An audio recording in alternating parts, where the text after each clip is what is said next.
जब Indian currency यानी कि रुपए से क्रिप्टो करेंसी खरीदने की बात आती है तो एक इंडियन एक्सचेंज की ज़रूरत पड़ती है। इंडियन एक्सचेंज मतलब कि वे एप्लीकेशंस जिनकी मदद से हम क्रिप्टो करेंसी खरीद सकते हैं। और ट्रेंडिंग में 3 एप्लीकेशन चलती हैं, वजीरेक्स, कॉइनस्विच, कुबेर और CoinDCX। और वजीरेक्स इस कंपटीशन से बाहर है क्योंकि वजीरेक्स बहुत सारे बैंक्स को सपोर्ट नहीं करता मनी डिपॉजिट के टाइम। मतलब कि SBI और HDFC जैसे बड़े बैंक्स को भी सपोर्ट नहीं करता। अगर आपके पास HDFC या SBI का अकाउंट है तो आप वजीरेक्स में मनी डिपॉजिट नहीं कर सकते।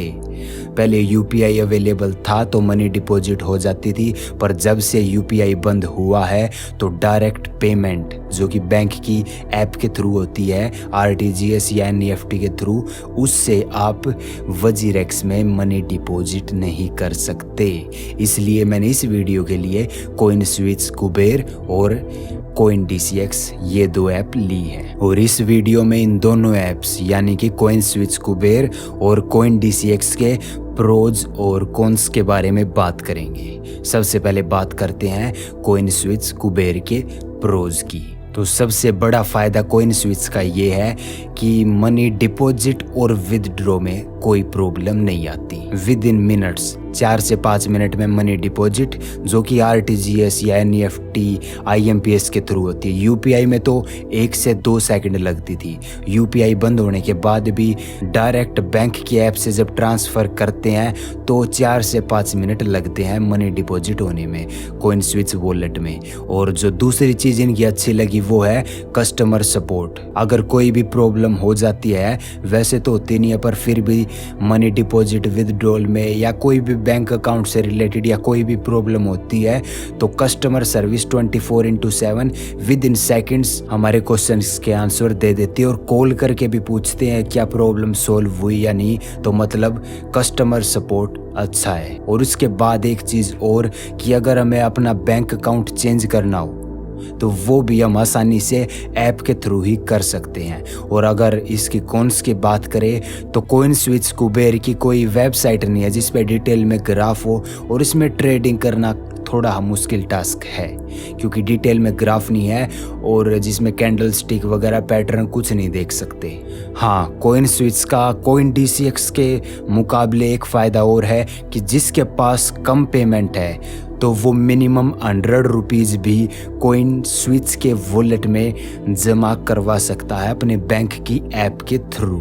और अगर बात करें CoinDCX की तो ये मिनिमम पेमेंट अभी 750 है और इससे पहले तो 3000 थी। अब अगर CoinDCX की प्रोज की बात करें तो CoinDCX की वेबसाइट है। सबसे बड़ा प्रो तो यही है कि हम वेबसाइट से भी बाय और सेल कर सकते हैं और डिटेल में ग्राफ है हर एक क्रिप्टो करेंसी का, तो हम देख सकते हैं कि कौन सी क्रिप्टो कैसा प्रदर्शन कर रही है। इंडिकेटर्स वगैरह लगा के हम आसानी से इसका ग्राफ ट्रैक कर सकते हैं। बस कॉइनस्विच के मुकाबले इसका यही फ़ायदा है कि इसकी वेबसाइट है। और अगर इसके कॉन्स की बात करें तो इसमें थोड़े ही ज़्यादा कॉन्स है कॉइनस्विच के मुकाबले। और सबसे बड़ी दिक्कत आती है क्रिप्टो को बाय सेल करने में। एक तो ये कि कुछ क्रिप्टो में हम लिमिट ऑर्डर नहीं लगा सकते। जैसे मान ले कि कोई क्रिप्टो 100 रुपीज़ की है और 99 पे बाय का ऑर्डर लगाना है, तो कई क्रिप्टो ऐसी है जिन पे वो ऑर्डर लगाने का ऑप्शन ही नहीं है, इंस्टेंट में ही बाय हो सकती है। और ऐसे ही सेलिंग के टाइम भी है। और सेलिंग के टाइम से याद आया कि कई बार ये होता है जैसे 100 रुपये की क्रिप्टो ले रखी है और अगर सेल करती है तो कई बार वो जैसे 99 की सेल होती है, 1 रुपये की बच जाती है 100% सेल करने के बावजूद भी। तो ये दिक्कत भी है CoinDCX में। तो ये था इन दोनों ऐप्स का कंपैरिजन। तो आप अपने हिसाब से देख सकते हैं कि आपको कौन सी एप्लीकेशन में इन्वेस्टमेंट या ट्रेडिंग करनी चाहिए। आज की वीडियो के लिए बस इतना ही, फिर मिलते हैं किसी और वीडियो के साथ। तब तक के लिए keep investing and keep enjoying road crypto.